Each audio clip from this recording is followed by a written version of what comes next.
I knew something had soured in the fluorescent bowels of that building the second Doug called me into his office and didn't offer a seat. He just stood behind his desk, fiddling with his Fitbit like he was tracking the speed at which he could erase 2 decades of my career. "We're reallocating your office," he said, like he was talking about a parking spot, not the place I'd poured years of my life into. "Brittany will be moving in effective today." No gratitude, no, "You've been the rock of this place since Netscape." Just that tight HR smirk that says, "The memo's already sent, don't make this weirder than it needs to be." Brittany. With an I. The same Brittany who once asked me if quarterly reports were legally binding or just internal vibes. The same one who thought CapEx was a new dietary supplement. And now she was taking over my office, with the working window and the solid maple desk I personally had refinished after an intern spilled kombucha on it during the infamous 2016 snack reorg. "Be a team player," Doug added, like I was some has-been athlete being benched for a TikTok influencer with a clipboard. "Help her get settled. Show her the ropes." Ropes. The only ropes I wanted to show Brittany were the metaphorical kind, the ones she could hang her career with.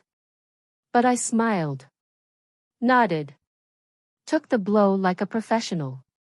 Then walked straight into the open floor bullpen, where a dozen coworkers suddenly became fascinated with their keyboards. Here's something corporate handbooks don't prepare you for: being silently demoted stings worse than being fired. Getting fired at least means you were dangerous enough to worry about. Demoted? You're just driftwood, something they push aside politely. And before I go on, let me pause and say, if you're one of the 97% watching these stories and haven't subscribed yet, please do. It's free. It keeps stories like this coming. And, honestly, seeing that little subscriber count tick up is the only thing stopping the team from inhaling stress M&Ms by the bucket. Go ahead, we'll wait. Now, back to the regularly scheduled dismemberment of a career.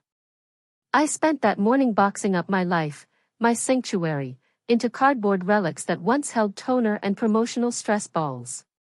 Meanwhile, Brittany hovered in the doorway like a well-dressed poodle, lips glossed, chewing gum like she was auditioning for a daytime soap. "Hey Han," she said, Han, like I was her aunt at a state fair. "Do you know how to get the Bluetooth to work in here? Doug said you'd totally hook me up." "No, Brittany, but I do know how to build a sprinkler system out of sarcasm and expired Red Bull." Instead, I swallowed every ounce of rage and pointed to the shelf. Third binder from the left. Office tech setup. I knew that because I built that system. Every color-coded tab, every laminated label. She called it cute. I didn't scream. Didn't cry. Just labeled my final box with the brittle grace of a woman too tired for passive aggression and too wise for open war, and rolled it out to the cubicle I'd been reassigned, a cramped corner beside the break room, where the scent of reheated salmon and career rot was baked into the drywall. Doug passed by again, this time clipboard in hand, eyes lit with the cheery menace of a man who thinks assigning grunt work is a kindness. "Arlene," he said, "got something important for your last week.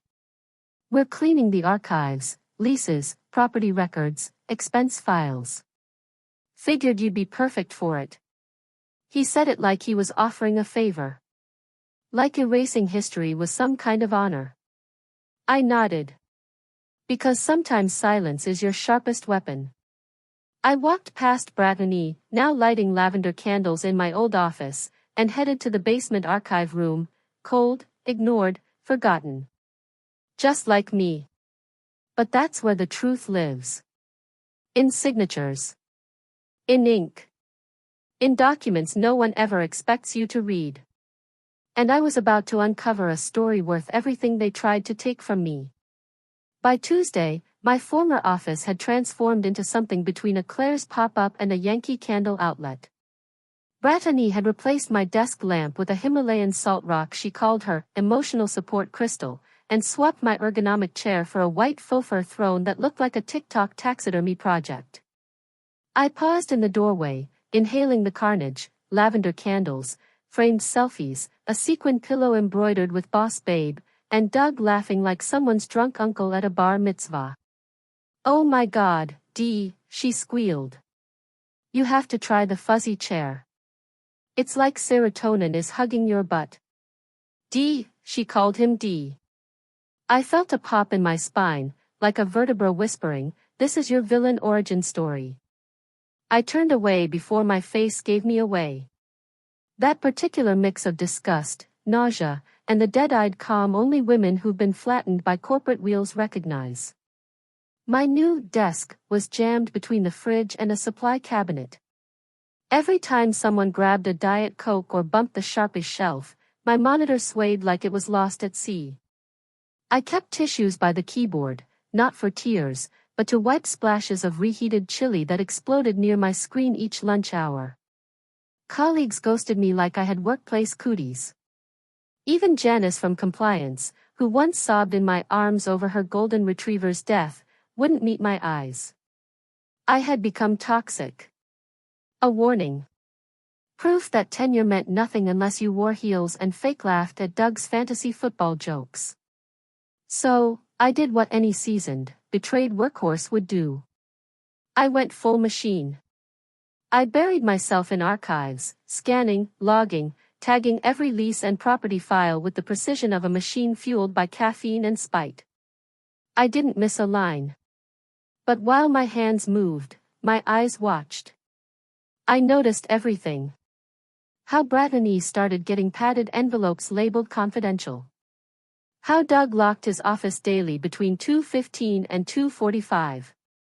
How the intern who once fetched my green tea now delivered triple-shot lattes to Brittany with sticky notes reading for Queen Bee. I saw it all. But I didn't react. That's how they win. You flinch, they pounce. You get angry, they call you unstable. So I stayed still. Until Thursday. That's when it shifted. I was heading upstairs with a file box when I passed the copy room and heard Brittany whispering on the phone. Not her usual sugar bubble tone, this was something else. Raw. Sharp. Desperate. "I told them it's a maintenance issue," she hissed. "Doug said to just write it off as hospitality expenses. It's not like I signed anything." "Ugh, whatever. Just send the guy. It smells like mildew again." I didn't pause. Didn't turn. But my brain rewound the words like an angry tape deck. Maintenance. Hospitality. Didn't sign anything. Words that didn't belong together unless you were hiding something in a cheap motel, or laundering it through a corporate budget. I delivered the files, nodded at HR, and returned to the basement. But the air had shifted. It was alive now, like static before lightning, like the second before a fuse blows. My teeth itched with suspicion. So I made a choice. I started rechecking every lease tied to Doug's name. Not because I was hunting trouble. No. Because I knew it was already there. I just wanted to do the job right. After all, they said this task was important, meaningful, even. Fine, I'd treat it like a treasure hunt. See what shiny little secrets the corporate rats had left behind. There's a rhythm to handling paper, contracts sliding from old manila sleeves, the soft sigh of pages separating, the crunch of staples being undone. When you've spent enough time in operations, documents stop being static. They start whispering. You can feel the ones that are hiding something. And Friday, right after lunch, one whispered. It was a strange little rustle, like guilt trying to flatten itself into the wrong folder. The cost code jumped out first, 4589XH, Client Transitional Hospitality. Total nonsense. We hadn't used that since 2017, when finance scrubbed anything with transitional for being audit bait. So why was it on a lease renewed 6 months ago? I opened the folder. Inside, a full agreement signed by Douglas E. Whitman himself. Doug. My boss. The lease was for a 2-bedroom unit on the top floor of the Marquee at Pine and Vine, luxury building, valet and cufflinks, bathtubs with jets you could drown your regrets in. Nearly $5,000 a month. Billed directly to the company under some vague memo, client interface continuity housing. Sure. And I moonlight as Norway's monarch. But it was the unit number that made me go cold. 1702, Brittany had gushed about it to the intern in the elevator. Best view ever, she'd said, oblivious to me standing behind her with my thermos of lukewarm Earl Grey. The bathtub, girl, I could soak a bad day in that tub. And now I was holding the paper trail, proof that her bubble bath therapy suite was being paid for with company money, tucked into a dead cost code, so buried even audit wouldn't stumble onto it unless they were actively hunting. I didn't flinch. Didn't gasp. I just leaned back in the creaky chair, holding the lease like it might blink first. It wasn't anger. Not yet. It was older. Heavier. The kind of deep-down knowing women have carried for generations, the feeling that noticing too much could get you burned. I'd watched men like Doug get ahead for mediocrity, rewarded for cover-ups and shortcuts. That part was familiar. What was new was that they thought I'd already vanished. That I was no longer a threat. I didn't throw the lease on Brittany's fuzzy chair. Didn't march into Doug's office. That's the kind of move that gets you labeled unstable. No, I handled it my way, the Marlene way. I slipped out of the archives and went straight to the second-floor copier, the only one that didn't log user IDs thanks to a firmware update that never got installed. I made 2 clean copies. One for safekeeping. One for compliance. Then I placed the original back in the file, exactly where I found it, looking untouched. But oh, I had seen it. And there was no unseeing now. Doug wasn't just slimy. He was sloppy. They'd poked the wrong old wasp nest, and I wasn't about to sting back. That would be merciful. I wanted collapse. I wanted the rot to spread through the beams and columns until the whole structure crumbled under its own lies. This wasn't revenge. This was closure, with plausible deniability. A chilled dish served with a filing cabinet and a long memory. That weekend, I meditated. Which is to say, I drank boxed wine and watched back-to-back true crime documentaries until my cat started side-eyeing me. And when Monday came, I put on my best work slacks, slicked my hair into a no-nonsense bun that practically shouted efficient executioner, and strolled in like it was just another Monday. Paper doesn't lie. People do. Emails disappear. Conversations are denied. But paper? Paper becomes evidence. And I had Exhibit A, Unit 1702. Full lease. Full signature. Doug's curly initials curling in the margins like a greasy doodle. It practically screamed leverage me. But I didn't want leverage. That requires contact. Negotiation. Risk. No. I wanted implosion. And the fastest way to ignite an implosion? A wealthy suburban wife realizing her husband's client hospitality included lavender-scented candles and bathtub confessions. So I did what any conscientious employee would.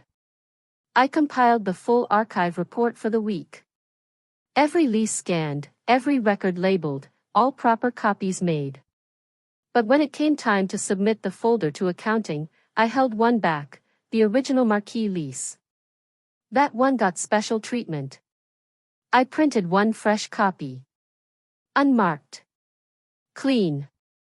Then I slid it into one of those thick, creamy envelopes we only ever used for big deal contracts or milestone anniversaries. I sealed it carefully, like a quiet kiss from karma. Wrote in all caps across the front, Mr. Douglas E. Whitman. Addressed to his home in Westerville, the one he bragged about at last summer's company cookout, right before showing off his koi pond and vintage Weber grill. No return name. No note. Just the truth, folded neatly and sent like a gift-wrapped grenade.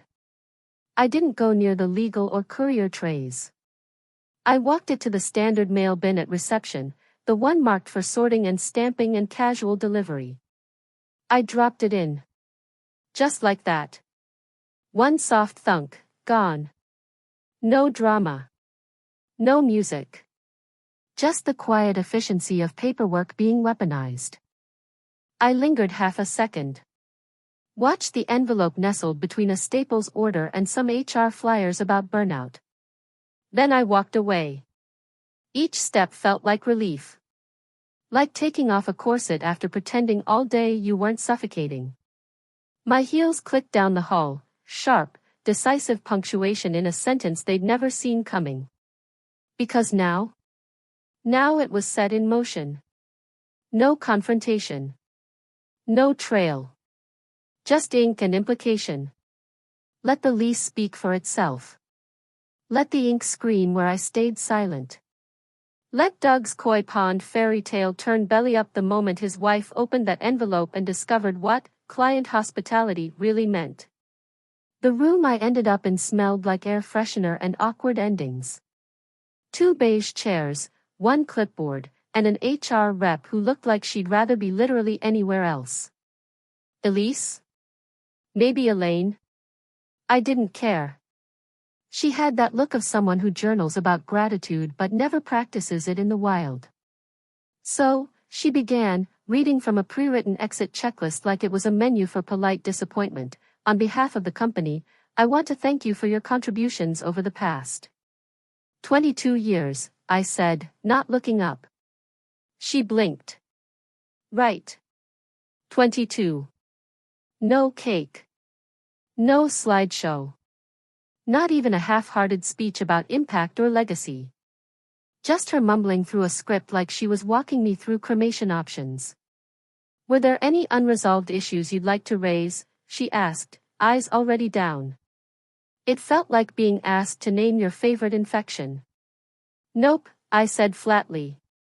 All good. She exhaled in relief. Okay, great. You'll receive your final paycheck by Friday. And a link to our alumni network. Ah yes, the digital retirement village where ex-employees pretend to thrive and post job listings like divorced cousins at a reunion. She slid a small envelope across the table. I slid it into my purse without breaking eye contact. And just like that, my exit interview was over. But the fallout? Inside the envelope were my exit papers, and a coupon for a smoothie shop that went under last winter. I stood, slid the lanyard off my neck, and dropped my ID badge into the little "thank you" basket perched on the HR rep's desk. It landed with a soft clink, joining a few other discarded tags already sunken at the bottom. One still had a faded smiley face sticker stuck to the front. I hoped the person who left it was somewhere sipping margaritas and giving the skyline the finger. Doug, naturally, was nowhere in sight. Probably had meetings, or maybe he just didn't have the guts. Either way, I didn't miss him. Brittany did, though. She lingered by the exit like a villain's assistant in a teen drama, sipping something green and expensive and pretending not to care. Bye Han, she said in that fake chirpy way. Thanks for, setting me up with everything. You're, a total rock star. I gave her a calm nod and kept walking. Didn't stop. Didn't reply. Queens don't bark back at amateurs. They leave quietly, regally. The elevator was empty, appropriate. I watched the floor numbers drop, each ding clearing a layer of memory, scrubbing away traces of me from that drywall-walled mausoleum. When the doors slid open to the lobby, I walked into the sunlight like someone finally stepping out of a fog that never suited her. On instinct, I turned left, like I always did on difficult days, and headed to Mailbox Coffee, a crooked little cafe with mismatched chairs and honest lattes.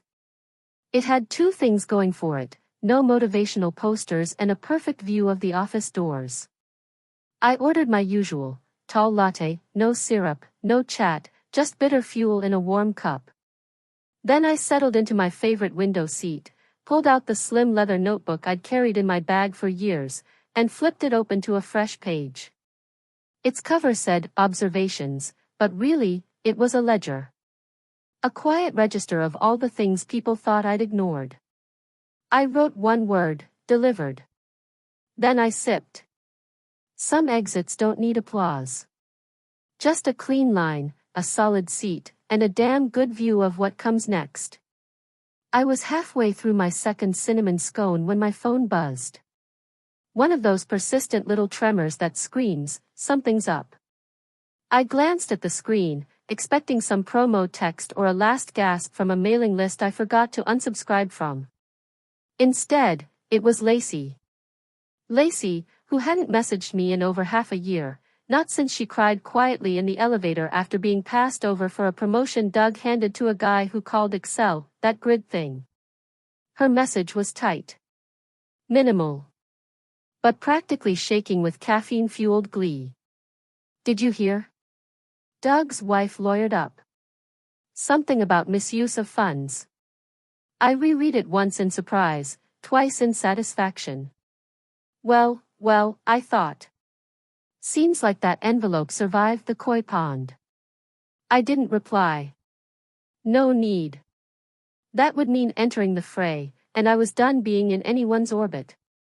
Instead, I took another slow sip of coffee and flipped over to my inbox, habit, mostly. I wasn't expecting anything. And yet, buried in the Updates tab was a forwarded thread marked urgent, lease code 4589XH, clarification needed ASAP. The sender? Some HR assistant I didn't recognize. The forwarder? Brian from finance, the one with the anxious ulcer and a fondness for breath mints. Doug's personal Gmail was CC'd. Not his company address. That's panic mode protocol. I opened the email and scanned fast. Phrases jumped out like rats under a kitchen light. Did legal sign off on this lease? Was the board informed of this discretionary spend? Who authorized the renewal? Wife's legal team has requested documentation. Potential tax exposure if use was misrepresented. I leaned back in the cafe chair, phone buzzing in my palm like a warning. Doug's name was all over that thread, highlighted, copied, circled like a corporate crime scene. And best of all, no one seemed to know where the lease had come from. Even better, no one was taking credit for sending it. Perfect. The most effective trap doesn't make a sound. It just closes, and lets the rat wonder how it got caught. The thread closed with a classic corporate Hail Mary. Let's discuss offline. Need to contain this. I let out a short laugh. Contain this. As if it were a water spill. As if Doug's wife's attorney hadn't already set the company drapes on fire. I closed the thread. Deleted the message. Powered the phone off completely. No screenshots. No traces. No engagement. Lacey didn't need a reply. Gossip doesn't require echo chambers, it just needs oxygen. The damage was done. The gears were turning. And I was no longer driving, I was watching. Calm.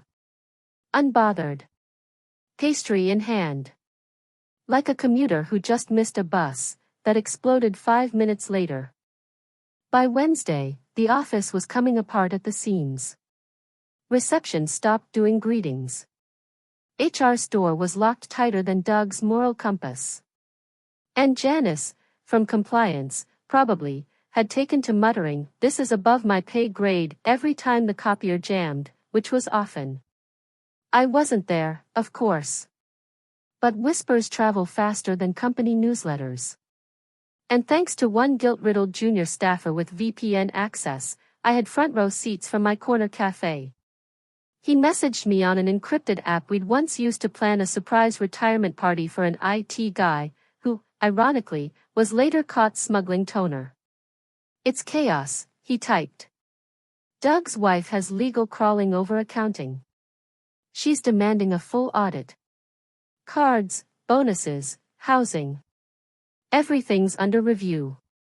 I sipped. Of course it was. Perks, he added. The unspoken benefits. The shady write-offs. The silent favors. The rotting wallpaper behind the glossy brand.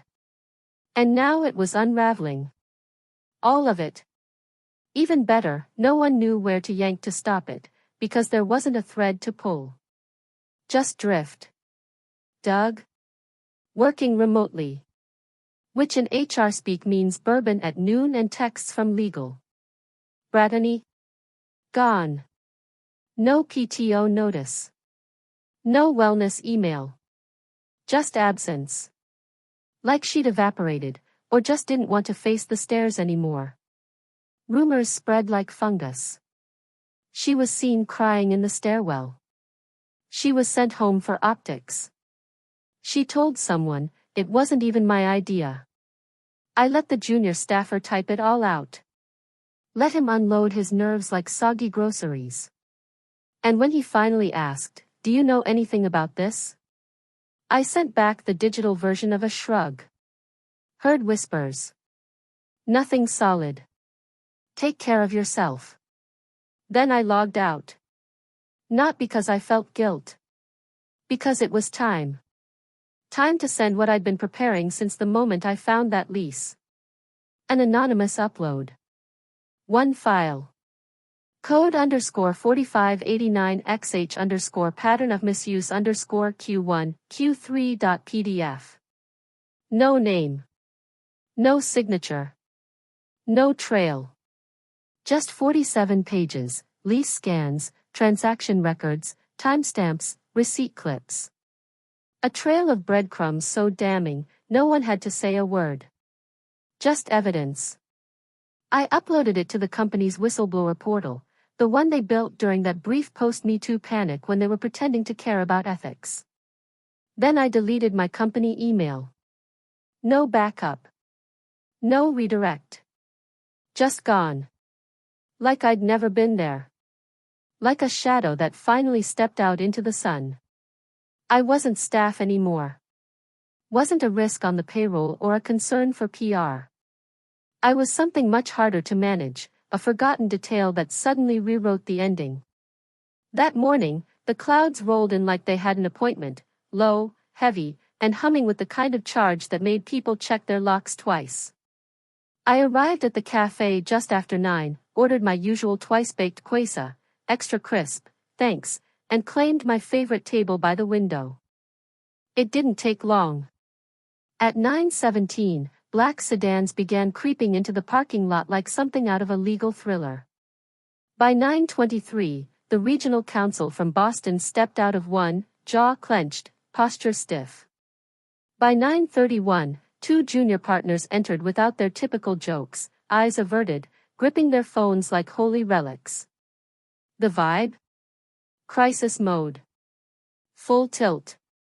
Whatever had been whispers was now a siren. Word was spreading fast. Apparently someone, finally, read.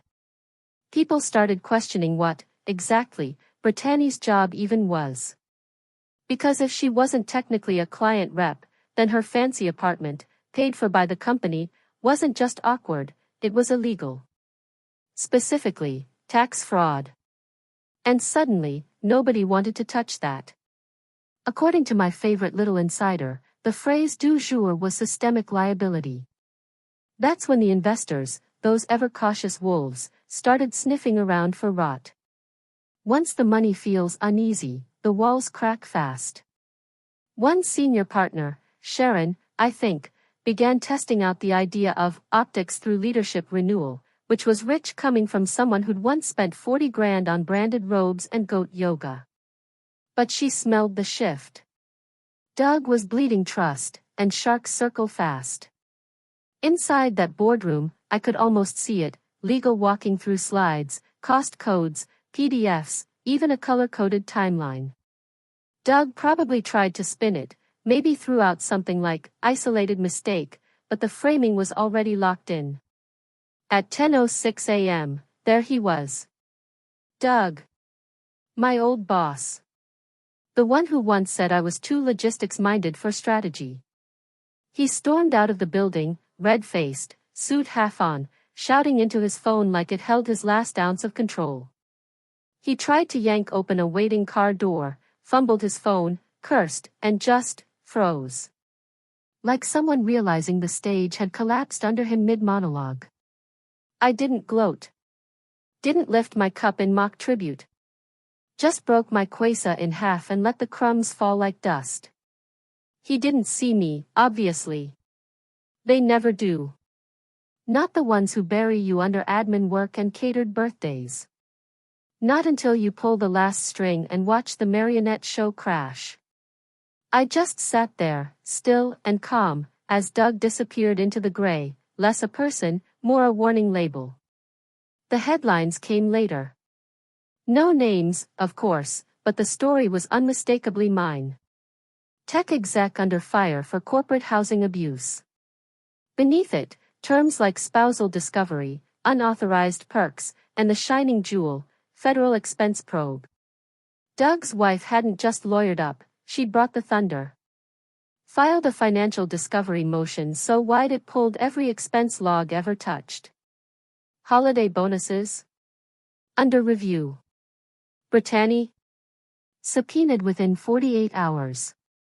She showed up in panic mode, claiming she was a freelance consultant with a flexible agreement. The court asked for paperwork. She had none. That's when the IRS perked up. Untaxed income is their siren call.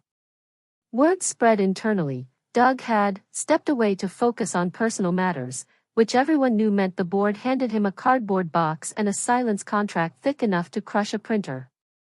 He'll try to resurface, I'm sure. Maybe a podcast. Maybe corporate ethics consulting with a slick logo. But now every Google search leads to the same damning line: corporate funds misused in private affair. I didn't crow about it. Didn't text Lacey or the junior staffer still sending me VPN updates. I just stayed in my lane. My cafe. My chair. And then, about a month later, something slipped under my apartment door. No postage. No return address. Just a small envelope. Inside, a card. Neatly handwritten. It smelled faintly of bergamot and old ambition. You were always better than how they treated you. Thank you. Signed with a single letter. A board member, maybe. Someone who had seen it all from behind the mirrored glass and found their conscience a bit too late. I didn't cry. Didn't smile. Just folded the card and tucked it into the back of my old leather journal, right behind the word I'd written weeks earlier, delivered. Then I opened my laptop, typed 5 words into the search bar: start your own consulting firm. Hit enter. 1,000 articles blinked back at me. 1,000 paths forward. Mine now. All mine. I flagged one guide, ordered a second coffee, and leaned back. Across the street, the building looked smaller now. Quieter. Like it belonged to a different life. One I didn't need anymore. Because revenge burns things down. Justice? It clears space to build. So here's to that. Thanks for watching, seniors. Subscribe. Keep the coffee coming.